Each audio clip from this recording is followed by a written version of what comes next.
Michelle. Ready when you are. Good morning. How are you? Good morning. Doing great, thanks for asking. How are you today?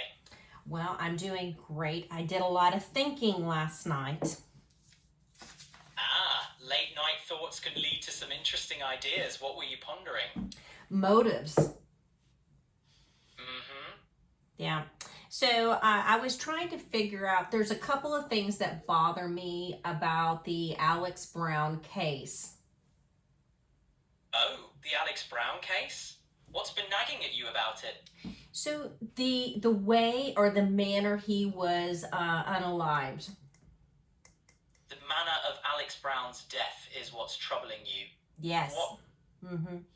Because I just think it was excessive. Even though it was air quoting robbery, I just think there was more to it. There was more anger towards it. Sounds like a gut feeling that there's more beneath the surface. Sometimes motives run deeper than they seem.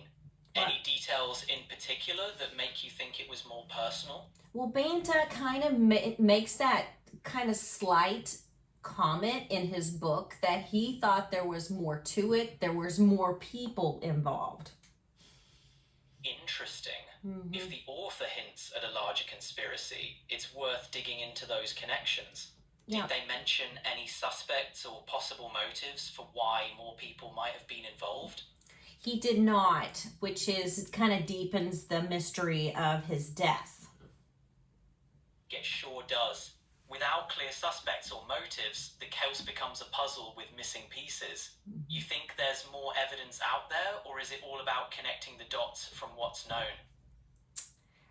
I'm not sure. That was one of the reasons why I was trying to construct his Alex Brown's like neighborhood to find out like if there was land disputes, land problems, animal livestock problems. That's one of the reasons why I was trying to do that. Following the money or... What was that? Following the money or tracing any disputes in the neighborhood could be key. Mm-hmm. Land, livestock, or even personal grudges could provide a motive. It's a smart angle to explore if you're trying to uncover hidden motives or connections. Anything specific catch your attention? So Banta talks about this feud that we were talking about yesterday. Gotcha. A feud could definitely add some layers to the story. Mm-hmm. It's a classic motive in many cases. Have you found any more details about the feud or the parties involved? I have not. I don't. My gut is telling me that it's over cattle. Sometimes your gut has a way of picking up on things your mind hasn't fully processed. If you think the feud's being overlooked, it might be worth pushing that angle. Maybe there's a piece of evidence or a witness who's been overlooked. How do you feel about digging deeper into that lead? Right. I would like to dig deeper into that lead. Sounds like a plan. Tracing those connections might reveal something crucial. Let me know what you find and we can piece it together. Ready to dive in? Okay, well, I just wanted to say a couple of more things about this because, even though that is a plausible reason for Alex's death, I think that because of the manner of the way he was killed, I think that had a lot to do with anger. And I'm just kind of wondering if it could have been revenge or could it have been maybe even a love triangle. Those are both... What was that? Those are both strong possibilities. Revenge or a love triangle could definitely explain a high level of anger. Either scenario would add a complex layer to the motive. Do you have any leads or thoughts on which angle? I don't. I don't know if maybe the revenge could be, like I said, over land. Maybe a cattle rancher was angry with Alex and about this feud or posse situation. And then something happened with me last night that I thought, Alex is a known bachelor in that area. There were 7 bachelors, and I'm wondering if that was a weird occurrence back in 1886 and people thought weird things and acted upon that. Being a bachelor in a small community back then could indeed stir suspicions or jealousy, especially if there were social norms or rivalries at play. It could contribute to a motive, especially if someone felt slighted or threatened. Do you think it's worth exploring these social dynamics further, or do you lean more towards the land dispute angle? Well, I don't know if that has anything to do with it, but it's definitely something that, you kind of need to keep in the back of your head that it's a possibility. Definitely worth keeping in mind. Sometimes the seemingly minor details lead to major breakthroughs. Mm-hmm. Exploring all angles, no matter how small they seem, could uncover hidden connections. I'll keep that possibility in mind. Okay. That's all I need. I did some genealogy on Alex. That's a great move. Genealogy can reveal a lot about someone's background and possible motives. Anything intriguing pop up about Alex's family or history? A couple of things. I found out Alex's middle name. Interesting. Mm-hmm. It's Ellick, Ellick. Ellis. That's an interesting find. Middle name. Go ahead. That's an interesting middle name. It could be a family name or have some historical significance. Did you find any connections or stories linked to it? I did not, but his father's name is rather interesting. Yes. Okay, what's his father's name? His father's name is John Cherokee, quote, Jack Brown. Jack. Well, the Cherokee part is the interesting part, I thought. It definitely stands out. It could suggest a connection to Cherokee heritage, Mm-hmm. which might open up more avenues to explore in terms of family history or community connections. What's your take on its significance? Well, his mother, Dolly, that was her maiden name, I believe, or maybe a middle name. It was Dolly Cherokee Dean. So it seems like the Cherokee name comes from his mother's side. It could... Go ahead.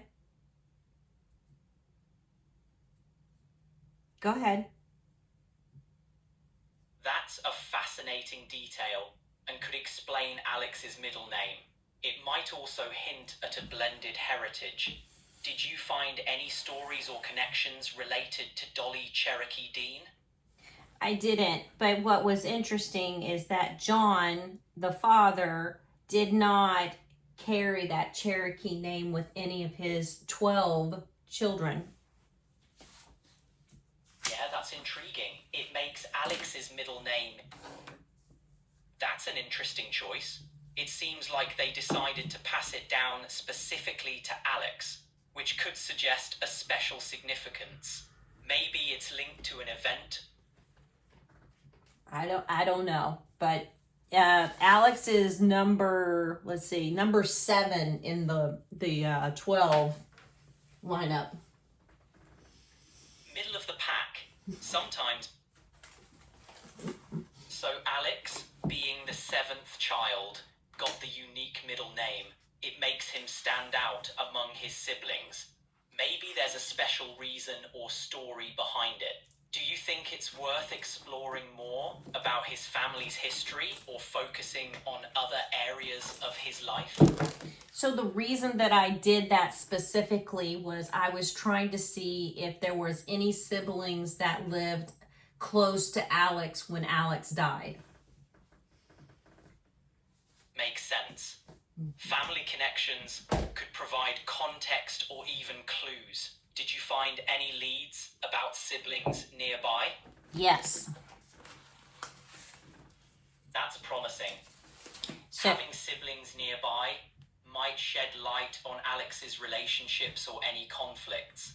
It could be worth looking into their stories or connections to the events surrounding his death.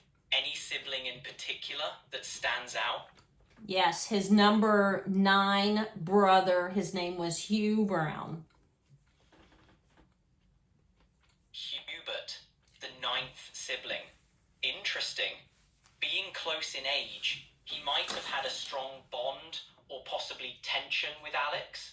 Yeah. Have you found any details about Hubert's life or whereabouts? Well, I just know that he died in 1910 in Texas, but that's as far as I got. Got it. Hubert's move to Texas might have distanced him from the events in Kentucky. Still, it's a lead. Maybe his life or death in Texas left clues. Any thoughts on where to dig deeper? Well, I thought I could see if, it said, it does not say exactly where he died. It just says the death place was Texas, which I find interesting. That's a bit vague. Texas is a big place, but it's a lead. Maybe local records or newspapers from that time could offer more details. Could be worth checking out. What do you think? Well, I don't know. I'm trying to figure out, because let me see. He has children, right? How many children does he have? Let's see here. 1, 2, 3, 4, 5, 6, 7 children. Hubert had 7 children. That's a considerable family.